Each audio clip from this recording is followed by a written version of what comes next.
Imagine, tu es seul allongé dans le noir et pourtant ton esprit refuse de s'arrêter. Tu as éteint ton téléphone, fermé les yeux, mais quelque chose continue de tourner là-dedans comme un moteur qu'on ne peut plus éteindre. Selon une étude de l'université Harvard, 47% du temps, notre esprit est ailleurs, perdu dans le futur ou bloqué dans le passé. Presque la moitié de notre vie à ne pas être vraiment là. Marc Aurèle lui-même, empereur et philosophe, notait chaque soir ses pensées pour calmer ce tumulte intérieur. Il appelait cela un dialogue avec soi-même.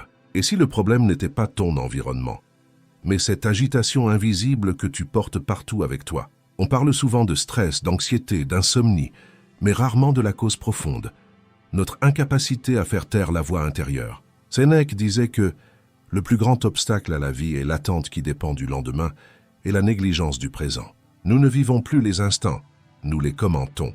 Nous anticipons les problèmes avant qu'ils n'existent. Nous rejouons nos erreurs comme des films en boucle. Ce flux incessant de pensées épuise plus qu'une journée de travail. La psychologie moderne rejoint les stoïciens. Les ruminations mentales consomment en moyenne 80% de notre énergie cognitive. Ce n'est donc pas étonnant que tu sois fatigué avant même de commencer ta journée. Le bruit intérieur, c'est cette voix qui commente tout, qui juge, qui prévoit, qui regrette. Elle se cache derrière chaque distraction, chaque scroll sans fin, chaque minute perdue à penser à ce qu'il faudrait faire au lieu de simplement le faire. Les stoïciens appelaient cela l'esclavage de l'esprit, cette dépendance au chaos intérieur. Épictète l'avait compris. Tant que tu n'apprends pas à maîtriser ton esprit, quelqu'un d'autre le fera à ta place. Tes émotions, la société ou même tes peurs. La science le confirme. Des chercheurs du MIT ont montré que les pensées récurrentes activent les mêmes zones cérébrales que la douleur physique. Ce que tu ressens quand tu penses trop, ce n'est pas une métaphore. C'est une brûlure réelle dans ton cerveau. Et pourtant, la plupart des gens s'y accrochent, croyant que penser davantage finira par apporter la solution. Mais le stoïcisme nous enseigne le contraire. Ce n'est pas en pensant plus que tu trouves la paix, mais en pensant mieux. Regarde Marc Aurèle, empereur du monde le plus puissant de son temps. Il vivait au milieu des guerres, des trahisons, des épidémies. Pourtant, ses écrits respirent la sérénité. Pourquoi? Parce qu'il avait compris une chose que la plupart oublient. Ton esprit n'aura jamais de repos tant qu'il cherchera à contrôler ce qu'il ne peut pas. C'est une bataille perdue d'avance. La vraie paix ne vient pas quand le monde devient calme, mais quand ton jugement cesse de le troubler. Les stoïciens invitaient à un entraînement quotidien. Sénèque appelait cela l'exercice de l'âme. Il écrivait que la nuit est un miroir. C'est à ce moment que l'homme découvre la vérité sur lui-même.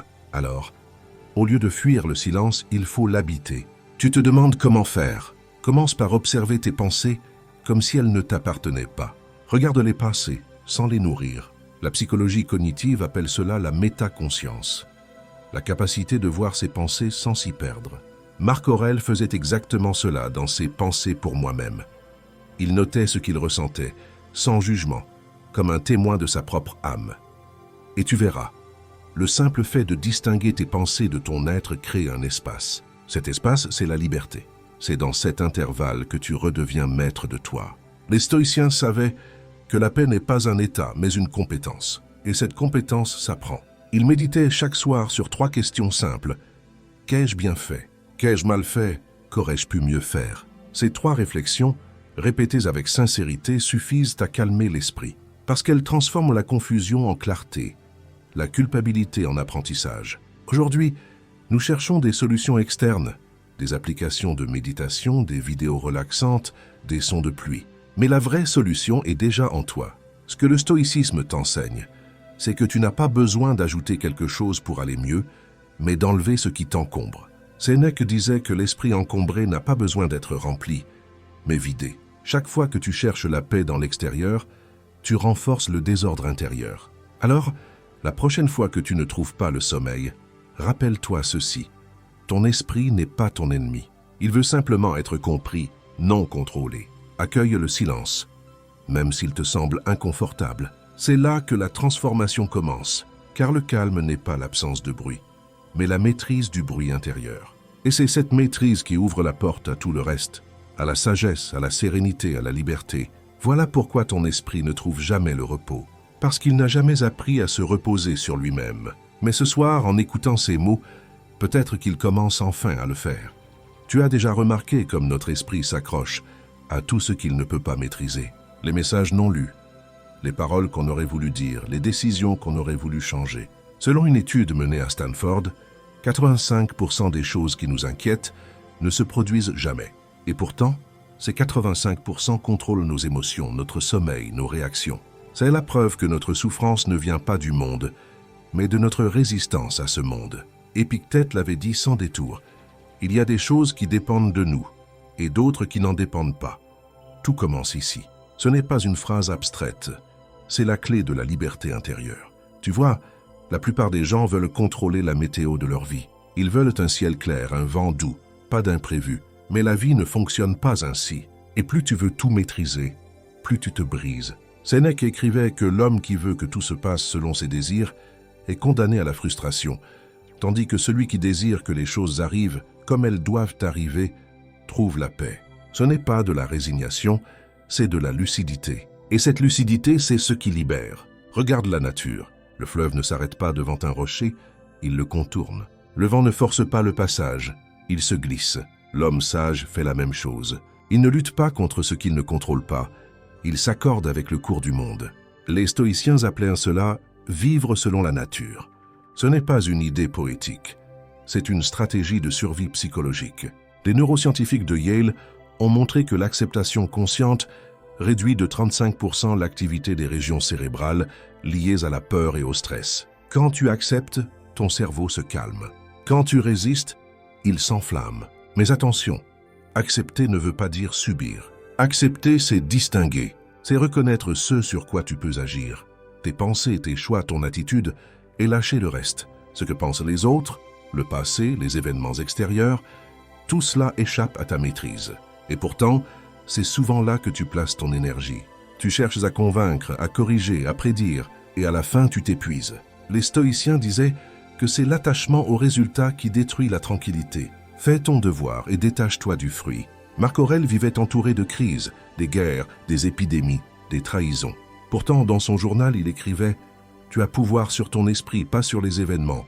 Comprends cela et tu trouveras la force. » Cette phrase n'est pas une maxime à méditer, c'est une arme. Elle transforme l'impuissance en puissance. Quand tu comprends que le monde extérieur ne t'appartient pas, tu reprends le contrôle sur le seul royaume qui t'appartienne vraiment, ton esprit. Dans la psychologie moderne, on appelle cela le locus de contrôle interne. Les personnes qui vivent selon ce principe se sentent plus calmes, plus efficaces, plus heureuses. Elles cessent de se battre contre l'univers et commencent à coopérer avec lui. Elles deviennent responsables sans être accablées. Les stoïciens avaient déjà tout compris 2000 ans avant les neurosciences. La liberté ne vient pas de ce qui t'arrive, mais de la manière dont tu y réponds. Imagine, tu es coincé dans un embouteillage. Tu peux t'énerver, klaxonner, crier contre les autres, mais la file ne bougera pas plus vite. Ou tu peux respirer, écouter quelque chose qui t'élève. Transformer ce moment en apprentissage. L'un te vole ton énergie, l'autre t'en rend. Voilà la différence entre celui qui subit et celui qui choisit. Épictète disait « Ce ne sont pas les événements qui troublent les hommes, mais l'opinion qu'ils en ont. » Et chaque jour, tu confirmes cette vérité. Ce n'est pas la pluie qui te dérange, mais l'idée que ta journée devait être ensoleillée. Alors pourquoi continuer à vouloir contrôler ce qui échappe? Pourquoi passer ta vie à te battre contre des ombres? L'acceptation stoïcienne ne te rend pas passif, elle te rend invincible. Parce que rien ne peut vraiment atteindre quelqu'un qui a cessé de dépendre de l'extérieur pour aller bien. C'est ce qu'Épictète appelait l'imperturbabilité, un état où tu ne réagis plus mécaniquement, mais consciemment. Accepter, c'est te libérer de la tension invisible qui te déchire. C'est comprendre que la vie n'est ni contre toi ni pour toi. Elle est simplement ce qu'elle est. Et c'est toi qui décides comment la vivre. À partir de là, tu ne cherches plus à contrôler la vague. Tu apprends à surfer dessus. Tu n'exiges plus du monde qu'il t'épargne les tempêtes. Tu apprends à naviguer en pleine mer. Voilà la vraie liberté. Voilà le commencement du calme. Voilà ce que voulait dire Épictète quand il affirmait « Celui qui domine ses pensées domine le monde ». Tu crois peut-être voir la réalité telle qu'elle est, mais en vérité, tu ne vois qu'une interprétation.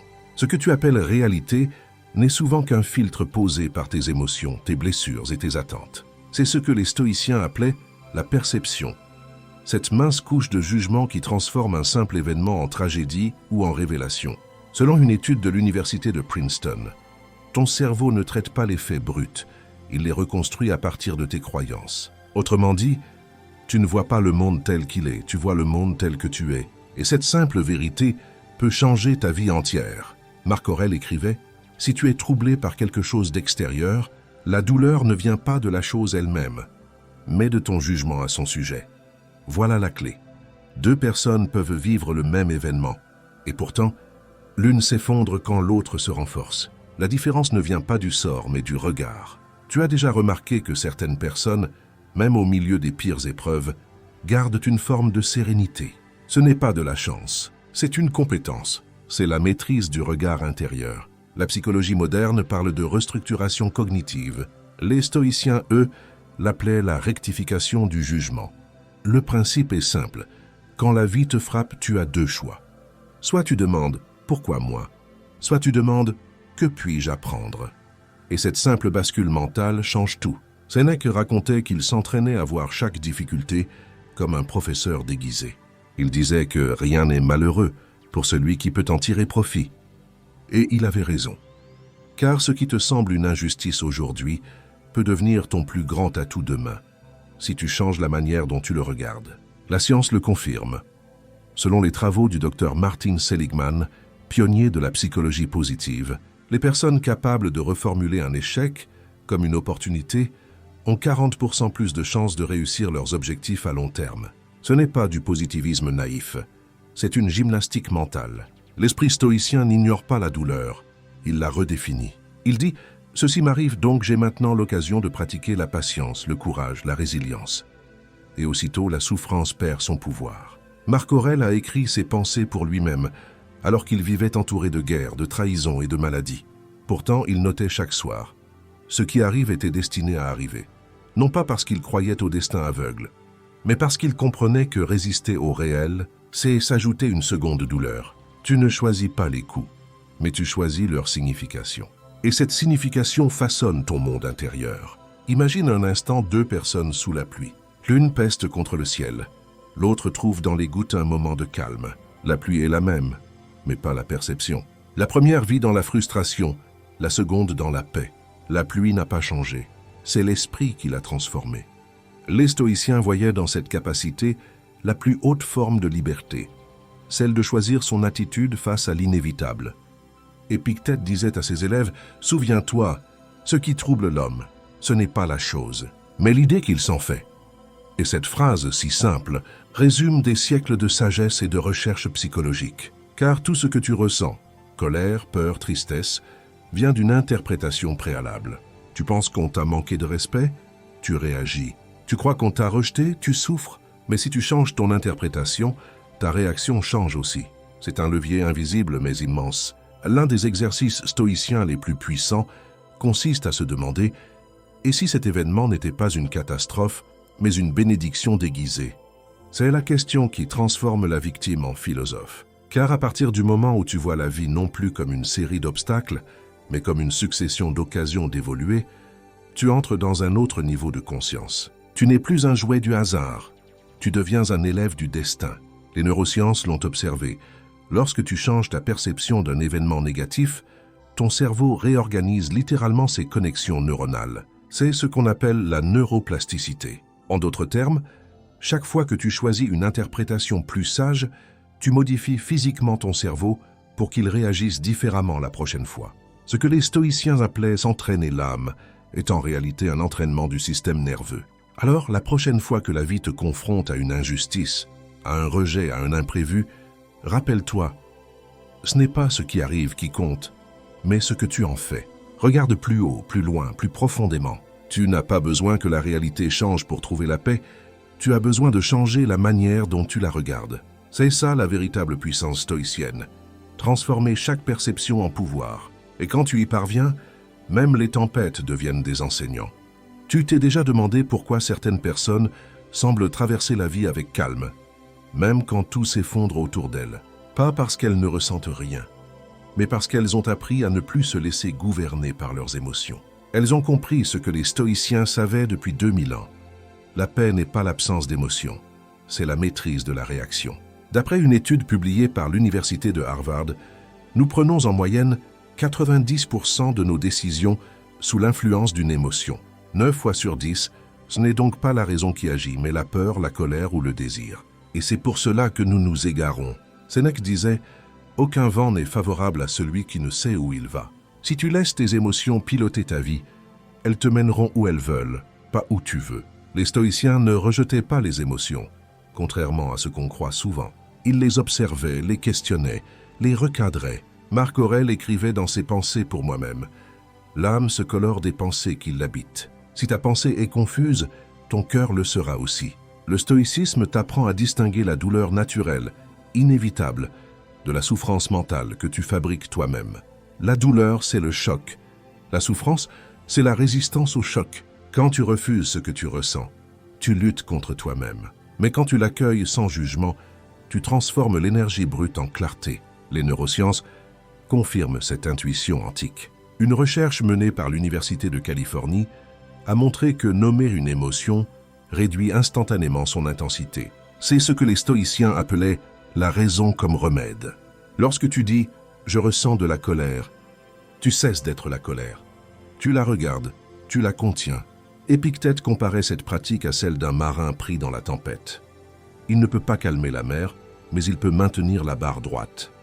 Le détachement émotionnel n'est donc pas un rejet, c'est une position d'observateur. C'est la faculté de voir ton propre tumulte sans t'y noyer. La psychologie contemporaine parle de désidentification.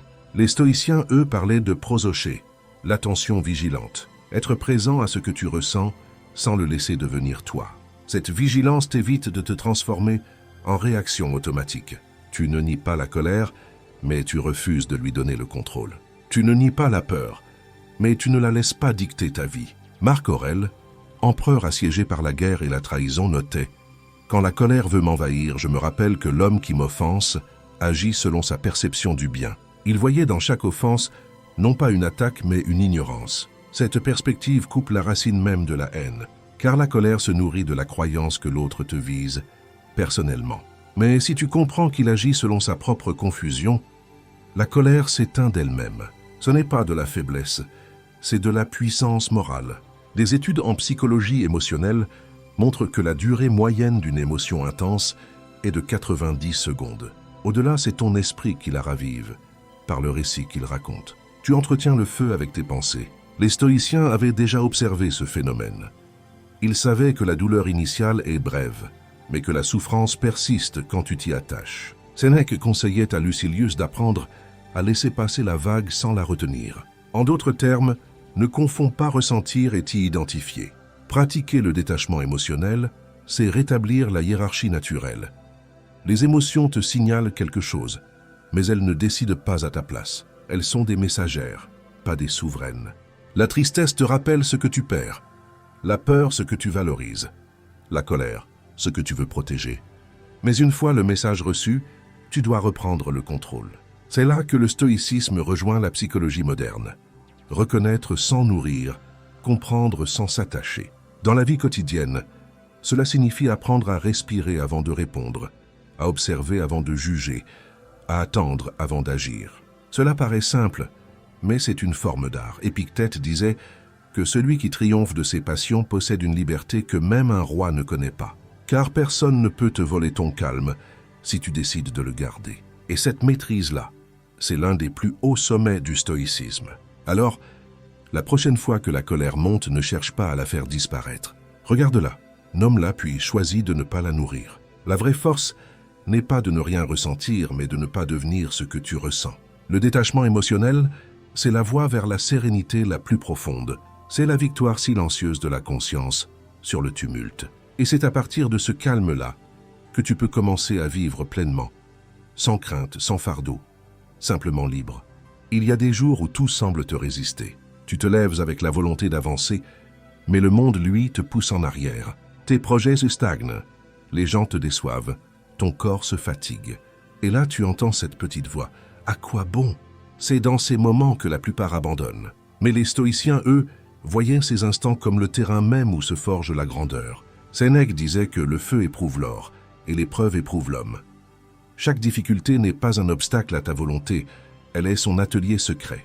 Des chercheurs de Stanford ont découvert que les personnes qui voient les difficultés comme une forme d'entraînement mental développent jusqu'à 60% de résilience en plus. Cela rejoint exactement la vision stoïcienne. La volonté n'est pas un don, c'est un muscle. Et comme tout muscle, elle se renforce dans la résistance. Épictète, né esclave, battu, humilié, disait à ses élèves, « Tu n'as pas à souhaiter que les choses arrivent comme tu veux, mais à vouloir qu'elles arrivent comme elles arrivent. » Cette phrase, simple en apparence, contient l'un des enseignements les plus puissants du stoïcisme, car la volonté stoïcienne n'est pas une force rigide. Ce n'est pas serrer les dents ou refuser de plier. C'est une force souple, consciente, qui transforme la douleur en carburant. Marc Aurèle écrivait « Ce qui empêche l'action fait avancer l'action. Ce qui se dresse sur le chemin devient le chemin. » Autrement dit, tout ce qui semble te freiner te forge. Ce n'est pas une métaphore, c'est une loi psychologique. Les neurosciences ont montré que chaque fois que tu choisis de continuer malgré la difficulté, ton cerveau libère de la dopamine, non pas pour la récompense finale, mais pour l'acte même de persévérer. Ton système nerveux apprend littéralement à aimer l'effort. Le stoïcisme ne te demande pas d'être invincible, mais d'être inébranlable. Il t'enseigne à répondre à la douleur par le sens, au chaos par la direction, à la peur par la clarté. Dans un monde où tout te pousse à chercher la facilité, cette philosophie te ramène à l'essentiel, ton pouvoir intérieur. Sénèque disait qu'on ne devient pas fort en vivant une vie douce, mais en apprenant à rester droit dans l'adversité. Il écrivait « Aucun arbre ne pousse haut si le vent ne le secoue. Et tu le sais déjà. Les moments où tu as le plus grandi, ce ne sont jamais ceux où tout allait bien. La discipline de la volonté, c'est ce moment où tu choisis d'avancer même sans envie, où tu refuses de te définir par la fatigue, la peur ou la lassitude. C'est là que tu reprends le pouvoir sur toi-même. Les stoïciens s'entraînaient chaque jour à cette endurance mentale. Épictète disait « Ne demande pas que les choses soient plus faciles, souhaite d'être plus fort. » Ce n'était pas de la bravade, c'était un art de vivre, parce que la vie ne te doit rien, mais elle te donne tout pour te transformer. La psychologie moderne a un terme pour cela, le grit, la persévérance passionnée. Angela Duckworth, chercheuse à Harvard, a montré que le grit prédit mieux la réussite que le QI ou le talent. Les stoïciens l'avaient compris avant tout le monde. Le vrai courage n'est pas de ne pas avoir peur, mais d'agir malgré elle. Et ce courage se construit par les petits choix répétés. Te lever un peu plus tôt, faire ce que tu repousses, garder ton calme dans l'injustice. Chaque micro-victoire renforce le pilier invisible de ta volonté. Marc Aurèle écrivait « Le monde est changement, la vie est opinion ». Cela signifie que la seule constante, c'est ta capacité à choisir ta réponse. La discipline de la volonté n'est pas une contrainte, c'est une libération. Elle te protège du chaos des émotions, du découragement, du regard des autres. Elle te rappelle que tu n'as pas besoin d'un monde parfait pour agir parfaitement. Quand tu cesses d'attendre que tout soit aligné pour avancer, tu découvres la puissance tranquille de la détermination stoïcienne. Regarde l'histoire. Épictète a connu l'esclavage, Marc Aurèle l'Empire, Sénèque l'exil. 3 vies différentes, un même fil rouge, la maîtrise de soi. Tous 3 ont prouvé que la grandeur ne dépend pas de la position, mais de la persistance. Et toi aussi, tu peux bâtir cette force. Chaque fois que tu choisis la constance au lieu du découragement, tu deviens un peu plus souverain. La discipline de la volonté n'est pas un effort à fournir, mais un état à incarner. C'est savoir que rien de ce qui vaut la peine ne se construit dans le confort. C'est comprendre que la douleur du moment présent est souvent le prix de la liberté future. C'est agir sans garantie de résultat, mais avec la certitude que ton action te transforme. Car au fond, le but n'est pas de contrôler le monde, mais de devenir l'être humain capable d'y marcher calme, solide et aligné, quelles que soient les tempêtes. Tu regardes souvent ta montre, ton téléphone, ton agenda. Tu vis dans le futur comme si le présent n'était qu'un couloir à traverser. Tu te dis que demain sera différent, que tu seras plus calme, plus heureux, plus accompli. Mais demain ne vient jamais. Il n'existe pas. C'est une illusion fabriquée par ton esprit. Une étude menée par Harvard a montré que notre attention se disperse vers le futur ou le passé près de 47% du temps éveillé. Presque la moitié de ta vie, tu n'es pas ici. Tu es ailleurs, perdu dans un temps qui n'existe pas encore ou qui n'existe déjà plus. Les stoïciens, eux, savaient que la clé de toute transformation est dans le moment présent. Marc Aurèle écrivait « Ne vis pas comme si tu avais 10 000 ans devant toi. Le destin est suspendu au-dessus de toi. Vis maintenant. » Ce n'était pas un appel au carpe diem naïf, mais une invitation à l'intensité consciente. Car le présent, pour le stoïcien, n'est pas une seconde qui passe, c'est un champ de pouvoir. C'est le seul endroit où tu peux agir, aimer, penser, choisir. Tout le reste n'est que mirage. Regarde ta vie. Combien de fois as-tu été prisonnier d'un passé que tu ne peux pas changer, ou d'un futur qui ne t'appartient pas encore? Sénèque disait que le plus grand gaspillage de vie, c'est de vivre dans l'attente. Il ajoutait « Ce que nous craignons de l'avenir ne nous atteint presque jamais, mais ce que nous faisons aujourd'hui, nous le manquons toujours. » Ces mots frappent fort parce qu'ils révèlent notre erreur quotidienne. Nous essayons de contrôler ce qui n'est pas encore arrivé et nous négligeons ce qui est déjà entre nos mains. Les neurosciences confirment ce que les stoïciens pressentaient. Quand tu es concentré sur le présent, ton cerveau libère de la dopamine et de la sérotonine, les neurotransmetteurs du bien-être et de la stabilité émotionnelle. Être ici, maintenant, n'est pas une posture spirituelle, c'est une biologie de la sérénité. À l'inverse, les pensées tournées vers le futur activent les circuits de l'anxiété, notamment l'amygdale. En d'autres termes, ton esprit souffre chaque fois qu'il quitte le présent. Mais attention, vivre dans le moment présent ne veut pas dire fuir ses responsabilités ou renoncer à ses ambitions. Cela signifie ramener toute ton énergie mentale dans ce que tu fais maintenant. Sénèque appelait cela l'unité de l'âme, ne pas être éparpillé, ne pas vivre à moitié. Quand tu marches, marche. Quand tu parles, parle. Quand tu travailles, sois totalement là. C'est ainsi que la vie cesse de te filer entre les doigts. Car le bonheur ne se trouve pas dans la quantité de tes expériences, mais dans la qualité de ta présence. Marc Aurèle méditait chaque matin sur une idée simple. Ce jour est une vie en miniature. Chaque journée contient tout, la joie, la douleur, la perte, la beauté. Si tu la vis pleinement, tu n'as rien manqué. Mais si tu passes ton temps à espérer autre chose, tu n'as rien vécu. Cette pensée est radicale, presque brutale, mais elle libère. Car elle te rappelle que chaque moment est complet. Rien ne manque, sauf ton attention. Tu vois, l'esprit humain a cette tendance à chercher ailleurs la paix qu'il refuse de voir ici. On pense qu'elle viendra quand on n'aura plus d'argent, plus de reconnaissance, plus de confort. Mais Marc Aurèle répondait déjà à cette illusion. Celui qui fuit le présent fuit la nature elle-même. Parce que tout ce qui est réel, tout ce qui est vivant, tout ce qui te transforme, ne se passe qu'ici.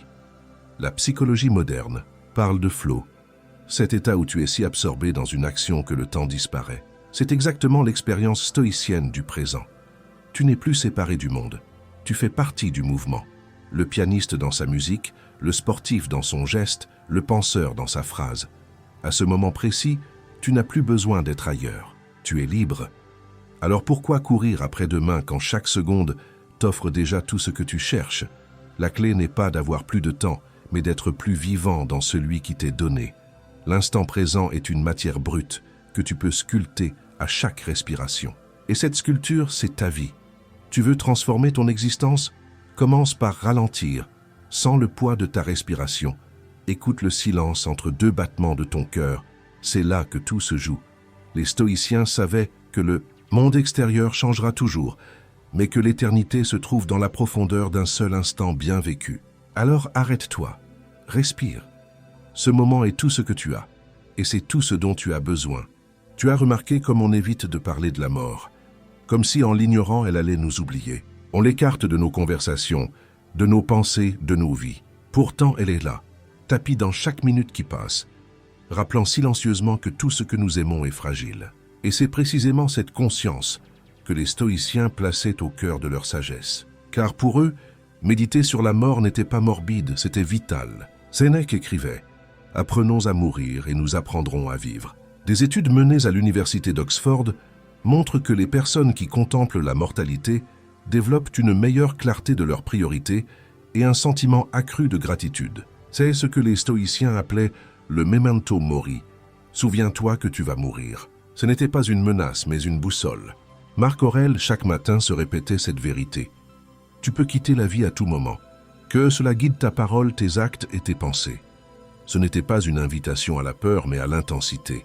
La mort pour les stoïciens n'était pas une fin tragique, mais un rappel de l'essentiel. Elle met tout à sa juste place. Les petites querelles, les ambitions creuses, les inquiétudes de l'ego disparaissent, lorsqu'on se souvient que chaque instant peut être le dernier. Et paradoxalement, c'est en acceptant cette réalité que la vie devient plus douce. Car celui qui regarde la mort en face n'a plus rien à craindre. Épictète disait à ses élèves, « Ce n'est pas la mort qui doit te troubler, mais la peur de la mort. » Les neurosciences ont prouvé que la peur de la mort est souvent liée à l'illusion de contrôle. Plus tu t'attaches à ce que tu possèdes, plus tu redoutes de le perdre. Les stoïciens, eux, apprenaient à vivre dans une forme de détachement conscient.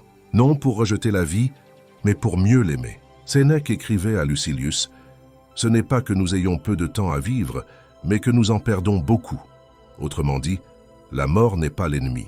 C'est nous qui la nourrissons en gaspillant nos jours. Imagine si tu savais que tu n'avais qu'un an à vivre. Que changerais-tu? Ce que tu reporterais? Ce que tu oserais enfin? Les stoïciens vivaient chaque jour avec cette lucidité. Pas comme une angoisse, mais comme une urgence à être pleinement là.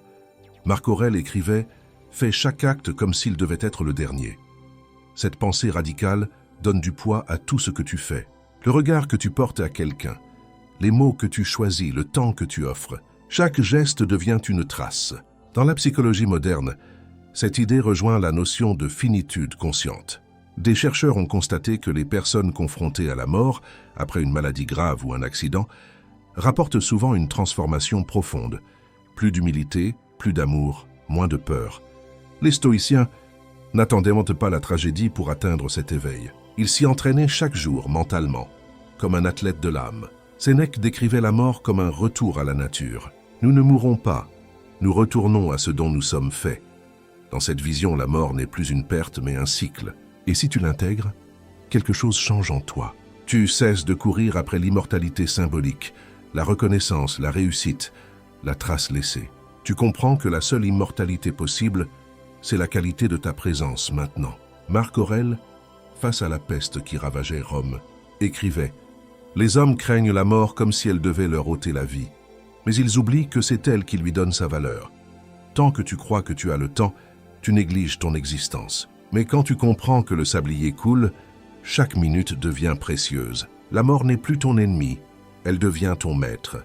Elle t'enseigne la hiérarchie du vrai et du futile.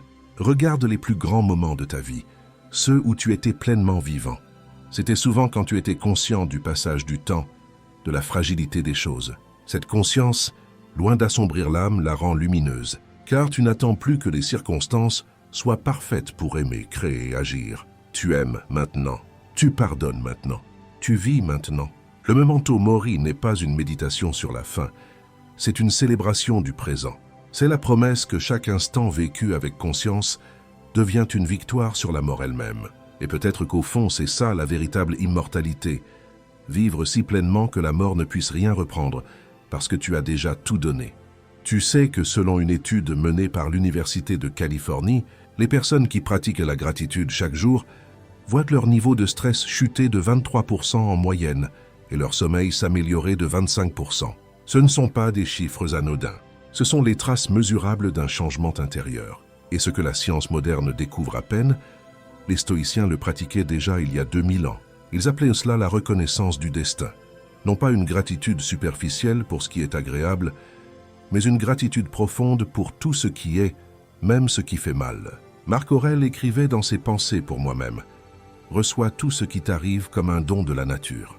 Il ne disait pas « accepte », il disait « reçois ». Il ne parlait pas de résignation, mais de transformation. Les stoïciens voyaient dans la gratitude une forme de clairvoyance, l'art de reconnaître la perfection cachée derrière l'imperfection apparente. Car quand tu apprends à remercier non seulement pour ce qui te plaît, mais aussi pour ce qui te défie, tu deviens intouchable.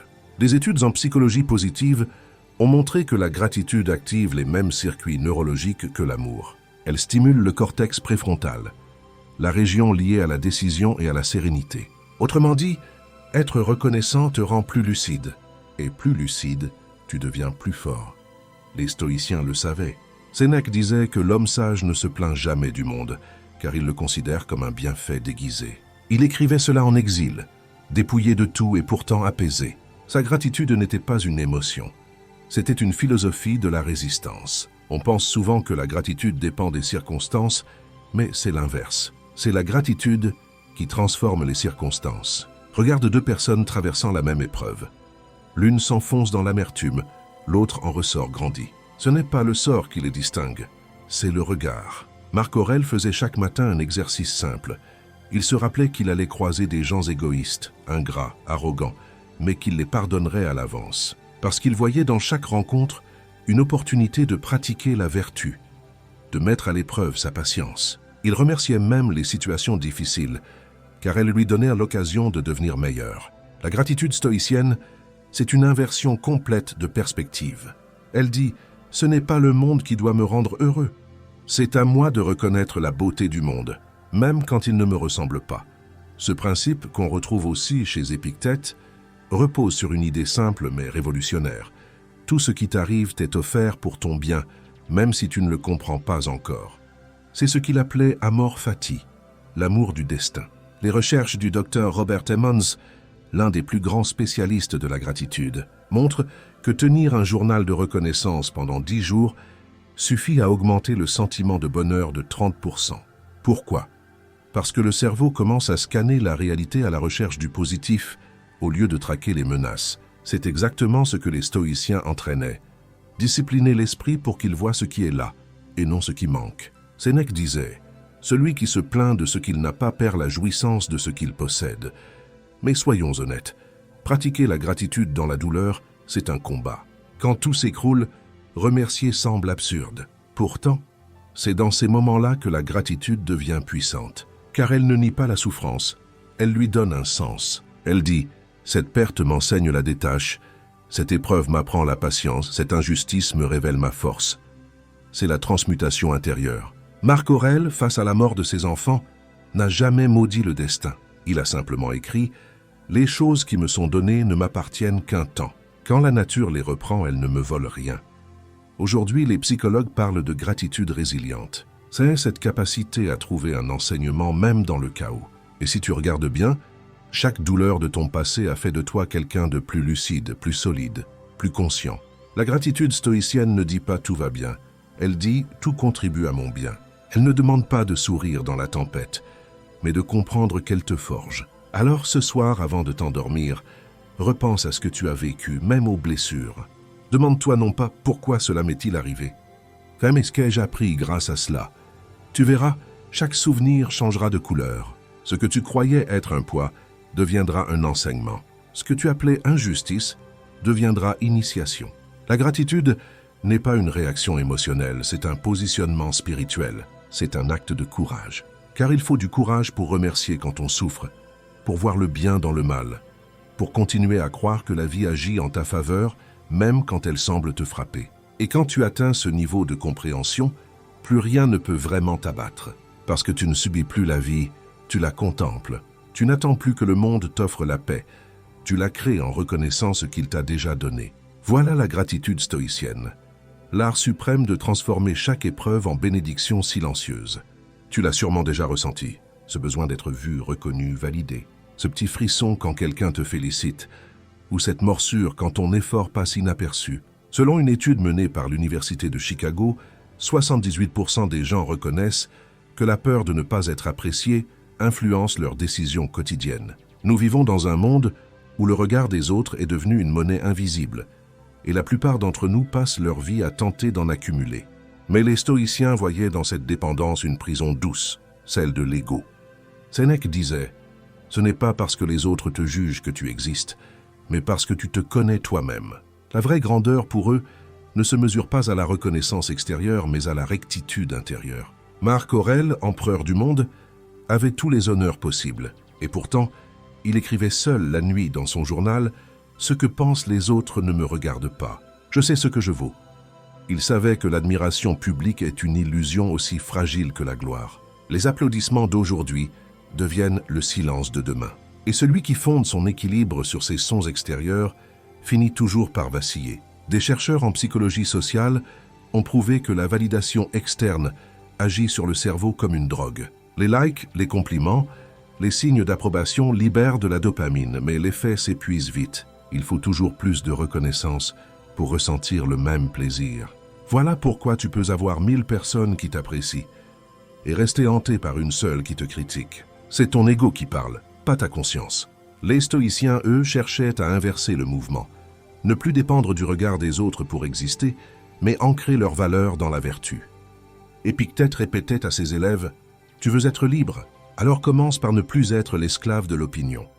Car chaque fois que tu modifies ton comportement pour plaire, tu abandonnes une partie de toi. Chaque fois que tu agis pour impressionner, tu perds la sincérité. Et la sincérité, dans le stoïcisme, est sacrée. Elle est la racine de la paix intérieure. Le sage n'a rien à cacher, parce qu'il vit selon ses principes, pas selon les attentes. La psychologie moderne appelle cela la cohérence interne. Les études montrent que les personnes qui vivent selon leurs valeurs, même si elles sont critiquées, ressentent un bien-être durable et une stabilité émotionnelle accrue. À l'inverse, ceux qui cherchent l'approbation développent plus d'anxiété, car leur bonheur dépend d'un facteur qu'ils ne contrôlent pas. Et tu le sais, dépendre du regard d'autrui, c'est livrer sa paix à leurs caprices. Sénèque écrivait « Celui qui cherche la gloire perd la liberté, car vouloir plaire, c'est donner aux autres le pouvoir de te détruire. Et ce pouvoir, ils le prennent, sans même s'en rendre compte. » Le stoïcien, lui, apprend à plaire par accident, non par intention. Il fait le bien parce que c'est juste, pas parce que c'est vu. Il agit avec droiture, même si personne ne regarde. Et c'est précisément ce détachement qui finit par inspirer les autres. Marc Aurèle le savait mieux que quiconque.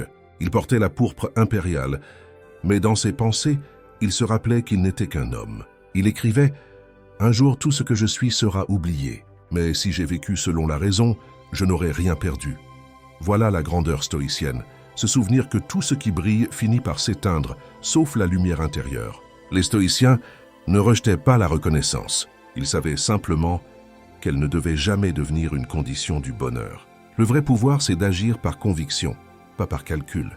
D'être juste même dans le silence, d'avoir raison sans qu'on te l'accorde. Et paradoxalement, c'est ce genre d'homme ou de femme qui finit par être vraiment respecté. Les études récentes en leadership confirment cette vérité antique. Les leaders les plus admirés ne sont pas ceux qui cherchent à plaire, mais ceux qui incarnent une cohérence calme. Ils inspirent parce qu'ils sont alignés, pas parce qu'ils séduisent. Les stoïciens avaient un mot pour cela. Euthymia, la sérénité de celui qui marche dans son propre chemin sans se comparer, sans s'excuser. Alors, la prochaine fois que tu sens ton ego réclamer de l'attention, rappelle-toi ceci. Le regard des autres est un mirage. Il change avec le vent, se nourrit du moment, s'éteint avec le temps. Ce qui demeure, c'est ta droiture, ta constance, ta paix. Cherche à être bon, pas admiré. Cherche à être vrai, pas parfait. Parce qu'à la fin, la vraie grandeur ne se voit pas. Elle se ressent. Et celui qui n'a plus besoin d'être reconnu devient enfin libre. Il y a une illusion profondément ancrée dans nos sociétés modernes, celle que le bonheur se trouve dans l'accumulation. Plus d'argent, plus de confort, plus de sécurité, plus de choses. Pourtant, les chiffres racontent une autre histoire. Une étude menée par Princeton a montré que le niveau de bien-être n'augmente plus au-delà d'un revenu d'environ 75 000 $ par an. Passé ce seuil, les possessions cessent d'ajouter du bonheur. Elles ajoutent seulement des responsabilités, de la peur et une nouvelle forme de dépendance. C'est exactement ce que les stoïciens avaient déjà observé il y a 2000 ans. La richesse matérielle ne garantit rien et souvent elle appauvrit l'âme. Sénèque, qui avait été l'un des hommes les plus riches de Rome, écrivait « Ce n'est pas l'homme pauvre qui possède peu, c'est celui qui désire plus. » Il parlait d'expérience, car malgré son pouvoir et sa fortune, il avait compris que la paix ne vient pas de ce qu'on accumule, mais de ce dont on peut se passer. Les stoïciens voyaient dans la simplicité non pas une privation, mais une libération. Être libre pour eux, c'était pouvoir vivre heureux même avec peu. Et c'est une idée que la science moderne vient confirmer. Des chercheurs de Harvard ont suivi pendant plus de 70 ans le développement de 724 hommes. Leur conclusion fut sans appel. La qualité des relations et la clarté intérieure comptent bien plus que la richesse pour une vie heureuse. Les stoïciens auraient applaudi cette découverte, car elle prouve ce qu'ils affirmaient depuis toujours. Plus tu simplifies, plus tu vois clair. Marc Aurèle disait « Les besoins superflus créent des chaînes invisibles. Et dans nos vies saturées de distractions et d'objets, ces chaînes se sont multipliées. La simplicité stoïcienne, ce n'est pas vivre dans la pauvreté, c'est vivre dans la maîtrise. C'est choisir ce qui est essentiel et rejeter le reste. C'est préférer la profondeur à la quantité, la vérité au bruit. Quand tu apprends à te contenter de peu, tu découvres une chose que le monde ne peut pas t'acheter, la légèreté. Tu n'as plus peur de perdre, parce que tu n'es plus esclave de ce que tu possèdes. Sénèque allait jusqu'à conseiller de s'exercer régulièrement à vivre avec presque rien, non pas par ascétisme, mais pour se rappeler que le confort n'est pas vital. Il disait « Habitue-toi à la pauvreté pour ne jamais la craindre ». Aujourd'hui, la psychologie parle de minimalisme cognitif. L'idée est simple. Chaque objet, chaque distraction, chaque engagement mental occupe une part de ton énergie. Trop de possessions, trop d'options, trop de stimulation. Et ton esprit se fatigue. Les stoïciens avaient déjà compris ce phénomène avant les neurosciences. La clarté vient de la simplicité. Et la simplicité, c'est la discipline du choix. Marc Aurèle vivait entouré de luxe, de courtisans, d'apparats. Pourtant, il se levait chaque matin en se rappelant que la vie d'un empereur et celle d'un paysan obéissent aux mêmes lois. Naître, respirer, mourir. Il refusait de se laisser hypnotiser par les privilèges. Il écrivait « Ce que tu possèdes t'appartient autant que ce que tu peux perdre sans t'en plaindre ». Cette phrase n'était pas une leçon de morale, mais un exercice de lucidité. Car ce n'est pas la richesse qui est un piège, c'est l'attachement à la richesse. Des études récentes sur la psychologie du bonheur confirment ce que les stoïciens savaient déjà. Les expériences procurent un bonheur plus durable que les objets. Un souvenir, un apprentissage, un moment vécu avec sincérité nourrissent l'esprit longtemps après que l'achat est oublié. Sénèque expliquait cela avec des mots simples. Les biens de l'âme ne se perdent pas, car ils sont emportés partout avec soi. Le stoïcien ne fuit pas le confort, mais il refuse d'en devenir dépendant. Et si tu regardes bien, la simplicité n'est pas synonyme de manque, mais de richesse intérieure. C'est retrouver le goût du silence, de la lecture, de la marche, de la réflexion. C'est ne plus être distrait de soi. C'est ce que les stoïciens appelaient la tranquillité de l'âme. Cet état où rien n'est superflu, où chaque chose a sa place, où ton esprit cesse d'être encombré. Alors pose-toi cette question. De combien de choses as-tu vraiment besoin pour être en paix? Peut-être moins que tu ne le crois.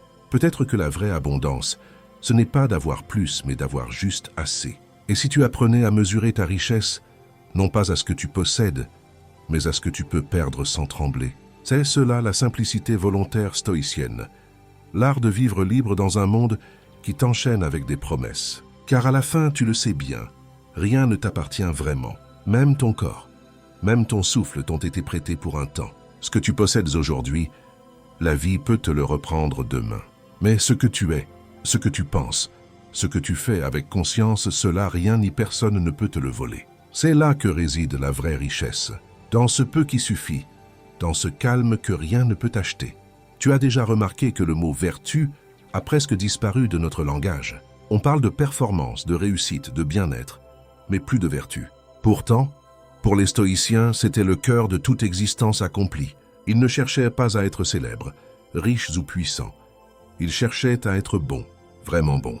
Pas moralement parfaits, mais juste, sages, courageux, mesurés. Et aujourd'hui, alors que tout semble s'accélérer, ce mot oublié pourrait bien être la clé de notre équilibre. Une étude de l'Université de Pennsylvanie a montré que les personnes qui s'efforcent de vivre selon leurs valeurs fondamentales ressentent 42% de satisfaction en plus et 38% de stress en moins. Autrement dit, la vertu, loin d'être une contrainte morale, agit comme une architecture intérieure. Elle donne de la cohérence à ton existence. Et les stoïciens avaient structuré cette cohérence en 4 piliers.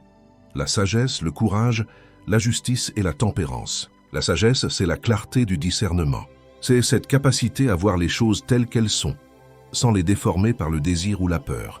Sénèque disait que la sagesse n'est pas de tout savoir, mais de savoir ce qui vaut la peine d'être su.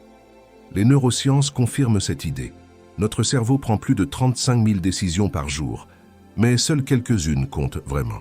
Le sage est celui qui concentre son énergie sur l'essentiel et laisse le reste couler. Le courage ensuite. Non pas le courage héroïque des batailles, mais le courage intérieur. Celui d'affronter ses émotions, ses doutes, ses peurs. Marc Aurèle écrivait « L'homme qui fuit la douleur fuit aussi sa force ». Il savait que le courage n'est pas l'absence de peur, mais la capacité d'avancer malgré elle.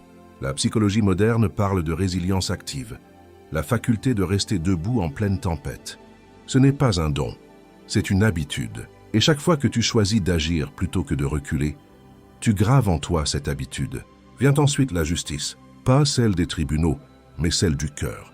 Pour les stoïciens, être juste, c'est vivre en accord avec la raison universelle, c'est-à-dire respecter la dignité des autres autant que la tienne. Épictète répétait à ses élèves « Tu n'as pas été fait pour toi seul, mais pour la communauté ». Et c'est une vérité que nous avons oubliée. Dans un monde obsédé par l'individualisme, la justice stoïcienne rappelle que la vraie grandeur ne se prouve pas dans la domination, mais dans la bienveillance. Des études de Harvard ont d'ailleurs montré que les personnes altruistes ont un taux de dépression inférieur de 40%. La justice, au fond, rend heureux. Enfin, la tempérance. C'est la maîtrise de soi, la modération, la capacité à ne pas se laisser emporter par ses désirs. Dans la Rome impériale, où les plaisirs étaient sans limite, cette vertu était révolutionnaire. Sénèque écrivait « Celui qui est esclave de ses plaisirs est plus misérable qu'un captif ». Aujourd'hui, les neuroscientifiques parlent de retardement de la gratification, la compétence la plus liée à la réussite à long terme. La tempérance, ce n'est pas s'interdire de vivre, c'est apprendre à choisir ce qui te nourrit vraiment. Ces 4 vertus ne sont pas des idéaux inaccessibles. Elles sont des directions, des repères, des outils. Chaque fois que tu hésites, demande-toi, ce choix est-il sage? Courageux? Juste? Modéré? Ces 4 questions forment une boussole morale indestructible. Marc Aurèle les utilisait pour diriger un empire. Toi, tu peux les utiliser pour diriger ta vie. Ce que les stoïciens avaient compris, c'est que la vertu n'est pas une posture, c'est une pratique. Elle s'exprime dans les gestes les plus simples. Tenir une promesse, écouter sans interrompre, pardonner sans humilier. Et c'est cette répétition, jour après jour, qui forge un caractère solide. Les psychologues modernes parlent de force de caractère. Les stoïciens, eux, parlaient d'âme droite. 2 mots différents, une même idée.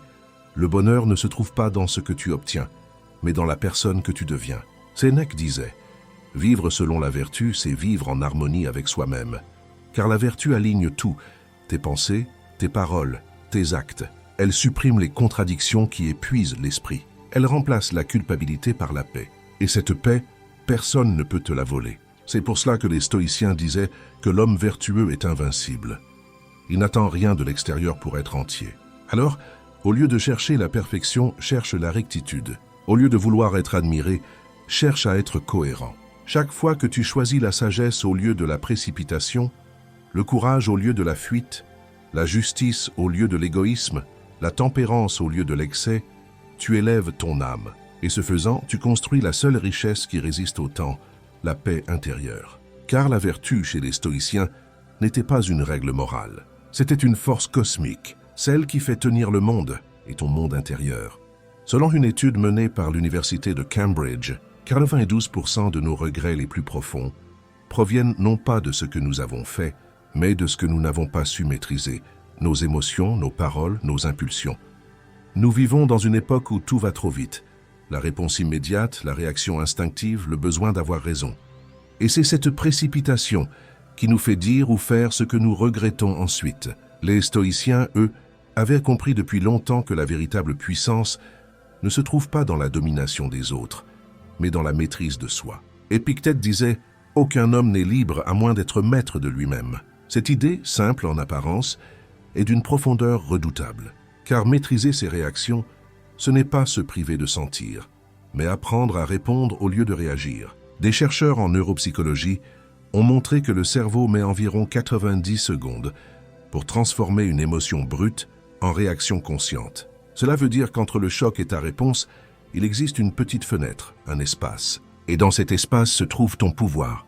Les stoïciens appelaient cela la prosoché, la vigilance intérieure. Cette attention de chaque instant qui te permet de choisir ta réaction plutôt que d'être emporté par elle. Marc Aurèle, à la tête d'un empire constamment en guerre, notait chaque soir ses colères, ses doutes, ses frustrations. Mais au lieu de les laisser le dominer, il les observait. Il écrivait « Ce n'est pas celui qui provoque ta colère qui te trouble, mais ton jugement que tu portes sur lui. » Cette phrase est une révolution. Elle dit que tu es ton propre filtre, que personne ne peut réellement t'atteindre sans ton consentement mental. Ce pouvoir, c'est le cœur même de la maîtrise de soi, la souveraineté intérieure. Les neurosciences modernes confirment ce que Marc Aurèle avait pressenti. Le cortex préfrontal, siège du raisonnement, agit comme un frein naturel sur les impulsions de l'amygdale, le centre émotionnel du cerveau. Mais ce frein ne fonctionne que si tu l'entraînes. C'est pour cela que la maîtrise de soi n'est pas innée, elle se cultive. Les stoïciens, eux, parlaient d'âme droite. 2 mots différents, une même idée. Le bonheur ne se trouve pas dans ce que tu obtiens, mais dans la personne que tu deviens. Elle se cultive. Par la respiration consciente, la réflexion avant l'action, le silence avant la parole. Sénèque conseillait, quand tu es en colère, ne dis rien avant d'avoir compté jusqu'à 10, et si tu es très en colère, compte jusqu'à 100. Derrière cette phrase, il y a une vérité scientifique. L'émotion intense déclenche une réaction chimique que seul le temps peut apaiser. Mais la maîtrise de soi ne se limite pas à la colère. Elle s'étend au désir, à la peur, à la tristesse. Épictète enseignait à ses élèves à s'observer comme un spectateur impartial. Quand tu ressens une émotion, ne dis pas « je suis triste », dis « voici de la tristesse ». Ce simple déplacement de langage change tout, car tu cesses de fusionner avec l'émotion. Tu la reconnais sans t'y identifier. C'est ce que les psychologues appellent la dissociation consciente, un des outils les plus efficaces pour réguler le stress et l'anxiété. Sénèque, dans ses lettres à Lucilius, allait encore plus loin. Il disait que celui qui se maîtrise ne cherche plus à se protéger du monde, car il sait que rien d'extérieur ne peut le blesser sans son accord. C'est une liberté absolue, mais aussi une discipline, car se maîtriser, ce n'est pas réprimer, c'est canaliser. Ce n'est pas éteindre la flamme, c'est apprendre à la diriger. Les stoïciens comparent cela à un cavalier qui guide son cheval. S'il tire trop fort, il chute. S'il lâche les rênes, il s'écrase. La maîtrise, c'est l'équilibre. Des études récentes ont montré que les personnes dotées d'une forte maîtrise de soi ont de meilleures relations, une santé mentale plus stable et un niveau de réussite plus élevé. Pourquoi? Parce qu'elles ne sont pas esclaves de leurs émotions, elles s'en servent comme outil. Quand tu maîtrises ta colère, elle devient énergie. Quand tu maîtrises ta peur, elle devient vigilance. Quand tu maîtrises ton désir, il devient direction. La maîtrise de soi ne tue pas l'émotion, elle la transforme. Marc Aurèle résumait cette idée en une phrase magnifique. L'âme devient invincible quand elle cesse de s'agiter.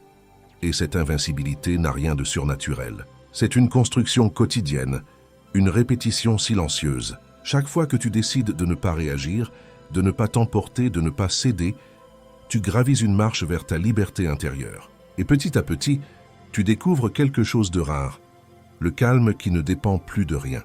Alors la prochaine fois que ton esprit s'enflamme, rappelle-toi que tu n'es pas obligé de suivre ce feu.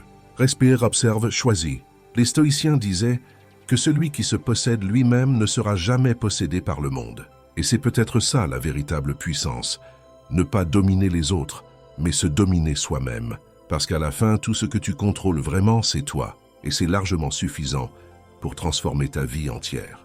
Tu t'es déjà demandé pourquoi certaines personnes semblent traverser les épreuves avec une sérénité presque surnaturelle, alors que d'autres s'effondrent à la moindre secousse. Selon une étude menée par l'université de Stanford, les individus capables de donner un sens à leurs difficultés ont 70% plus de chances de retrouver un équilibre émotionnel après un traumatisme.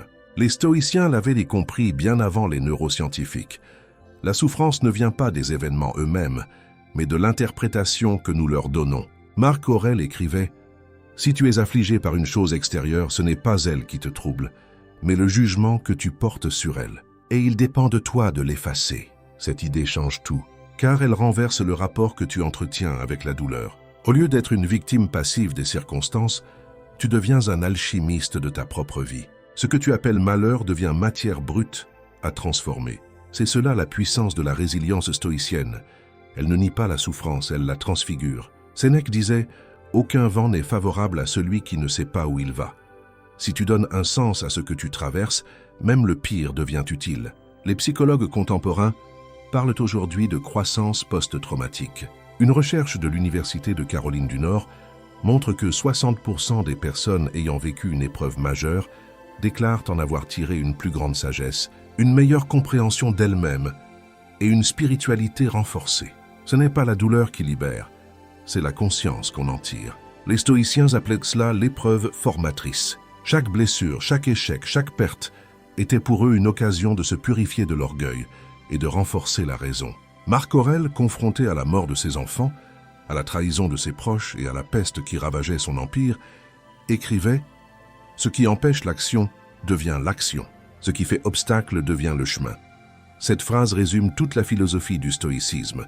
Le monde ne te doit pas un terrain sans pierre, mais il t'a donné la force de marcher pieds nus. Et cette force, elle naît au cœur de la douleur. La résilience stoïcienne n'est pas une fuite émotionnelle, c'est une forme de lucidité radicale. Elle t'apprend à regarder la souffrance en face, sans mensonge, sans plainte, et à te demander qu'est-ce que cette épreuve veut m'apprendre. C'est ce questionnement qui transforme. Les neurosciences montrent que lorsque tu cherches activement un sens à ta douleur, ton cerveau libère de la dopamine et renforce les circuits de motivation. Ce n'est donc pas la souffrance qui détruit, c'est la résignation. Sénèque, exilé loin de Rome, dépouillé de ses biens, écrivait encore à son ami Lucilius « Je ne suis pas malheureux, je m'entraîne ». Cette phrase si simple dit tout. Chaque épreuve est un terrain d'entraînement de l'âme. L'injustice te forge la patience. La perte t'enseigne le détachement. L'humiliation te donne l'humilité. Rien n'est perdu si tu refuses de subir. Et c'est précisément ce que la philosophie stoïcienne promet. Non pas une vie sans souffrance, mais une vie où la souffrance devient une alliée. Le psychologue Viktor Frankl, survivant des camps de concentration, a démontré la même vérité dans Man's Search for Meaning. Il écrit « Celui qui a un pourquoi pour vivre peut supporter tous les comment ». Frankl, sans le savoir, prolongeait la lignée des stoïciens. Il avait compris que même dans la pire des conditions, l'homme garde une liberté absolue, celle de choisir son attitude. Et cette liberté intérieure, personne ne peut la lui enlever. Marc Aurèle, lui aussi, avait cette certitude. Le feu éteint la paille, mais purifie l'or. Si tu refuses de te plaindre, si tu transformes ta douleur en discipline, tu purifies ton âme. Car la souffrance dans le stoïcisme n'est jamais une punition, elle est une initiation.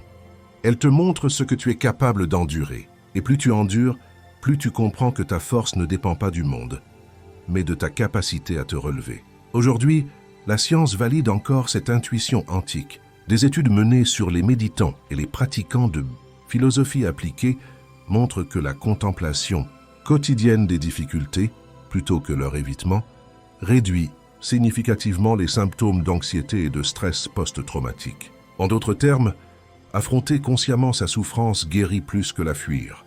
La résilience stoïcienne n'a donc rien de mystique. C'est une méthode. Elle commence par une acceptation lucide.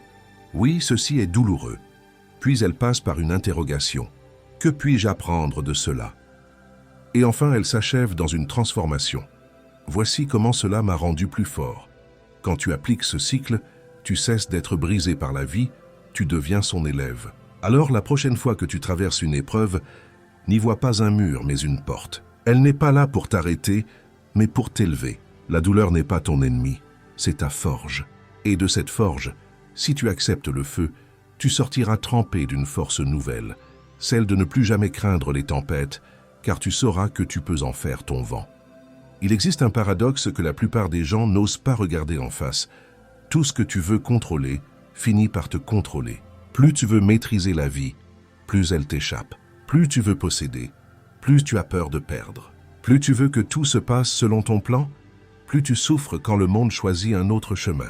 Et selon une étude menée par l'Université du Michigan, 88% des sources d'anxiété moderne proviennent directement de ce besoin de contrôle.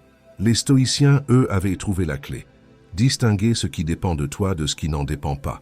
Cette simple distinction, enseignée par Épictète, est la base de toute liberté intérieure. Épictète répétait à ses élèves « Il y a des choses qui dépendent de nous, nos pensées, nos jugements, nos désirs, nos actions, et d'autres qui ne dépendent pas de nous. La santé, la richesse, la réputation, le destin. Si tu confonds les deux, tu seras esclave. Si tu les distingues, tu seras libre. » Ce n'était pas une théorie, c'était un mode de survie. Lui-même avait été esclave, avant de devenir philosophe. Il savait de quoi il parlait. Même enchaîné, il demeurait maître de lui. Les neurosciences confirment ce que cette sagesse antique avait pressenti. Le cerveau humain est programmé pour chercher la certitude, mais le monde ne lui en offre jamais. Chaque fois que tu t'accroches à vouloir tout contrôler, ton système limbique s'active comme s'il faisait face à un danger. Tu produis du cortisol, tu épuises ton système nerveux. C'est ce qu'on appelle aujourd'hui le syndrome du contrôle anxieux. Les stoïciens avaient trouvé le remède il y a 2 millénaires. Apprendre à lâcher prise sur l'incontrôlable et se concentrer sur la vertu, c'est-à-dire sur ce que tu peux incarner ici et maintenant. Marc Aurèle écrivait « Adapte-toi à ce que la nature t'envoie et aime ce que le destin t'impose ». Il ne disait pas de se résigner, mais d'aimer. Amor fati, l'amour du destin. Ce principe stoïcien, souvent mal compris, n'est pas une soumission, mais une fusion consciente avec la vie telle qu'elle est. C'est la confiance profonde. que chaque événement, même douloureux, a un sens, une fonction, une direction. Et quand tu apprends à aimer ce qui arrive, tu découvres une paix que rien ne peut briser. Une étude publiée dans The Journal of Happiness Studies montre que les personnes qui pratiquent l'acceptation consciente des événements extérieurs ont 35% de satisfaction, de vie en plus que celles qui cherchent à tout maîtriser. L'acceptation n'est donc pas une faiblesse, c'est une forme d'intelligence émotionnelle. C'est comprendre que tu ne peux pas empêcher la tempête, mais tu peux apprendre à naviguer avec elle. Les stoïciens appelaient cela vivre en accord avec la nature. Pas la nature au sens écologique, mais la nature des choses, le flux du monde, les lois du changement. Rien n'est permanent, tout se transforme. Résister à ce flux, c'est s'épuiser. Y participer, c'est trouver la fluidité intérieure. Sénèque disait « Nous souffrons plus dans l'imagination que dans la réalité ». Et il avait raison. Le besoin de contrôle crée des illusions de menaces qui n'existent pas encore. En lâchant prise, tu reviens à la vérité nue. Ce moment ici est supportable. Et tant que ce moment est supportable, tu es vivant, donc libre. Mais attention, lâcher prise ne veut pas dire abandonner. Cela veut dire redéfinir ton territoire de pouvoir. Tu ne contrôles pas la mer, mais tu contrôles ta voile. Tu ne contrôles pas les autres, mais tu contrôles tes paroles. Tu ne contrôles pas le temps, mais tu contrôles ton attitude. Le stoïcisme ne t'invite pas à te retirer du monde, mais à y marcher plus léger, parce que tu ne portes plus sur ton dos ce qui ne t'appartient pas. Marc Aurèle écrivait souvent cette phrase avant de dormir. « Ce qui arrive était écrit pour moi, et ce que je fais est écrit pour cela. » C'est une manière poétique de dire « tout a un sens, même ce que je ne comprends pas encore. » Et cette confiance radicale dans la logique du monde, cette foi sans dogme, c'est la véritable paix stoïcienne. Parce qu'à partir du moment où tu acceptes que la vie n'est pas contre toi, mais pour toi, tu cesses de te battre. Tu accompagnes le mouvement. Des études sur la méditation et la pleine conscience ont prouvé que ce type d'attitude réduit significativement les troubles anxieux et augmente la capacité de concentration. En d'autres termes, accepter ce qui est te rend plus présent, plus lucide, plus fort. Et cette force tranquille, c'est celle des sages. Ceux qui savent que le monde est un théâtre où tu ne choisis pas le rôle, mais tu peux choisir comment le jouer. Alors, regarde ta vie. Combien d'énergie as-tu perdu à vouloir changer ce qui ne dépendait pas de toi? Combien de nuits as-tu gâchées à rejouer des scénarios que tu ne pouvais pas réécrire? Le stoïcien ne fuit pas l'action. Il agit sur ce qu'il contrôle et laisse le reste au destin. Il n'est pas froid, il est libre. Et cette liberté, c'est le sommet de la sagesse. Ne plus confondre la force avec la tension, ni la paix avec la passivité. Car au fond, tout ce que la philosophie stoïcienne enseigne depuis des siècles se résume à cela. Tu n'as pas besoin que le monde soit parfait pour être en paix. Tu as seulement besoin d'arrêter de lui demander d'être différent.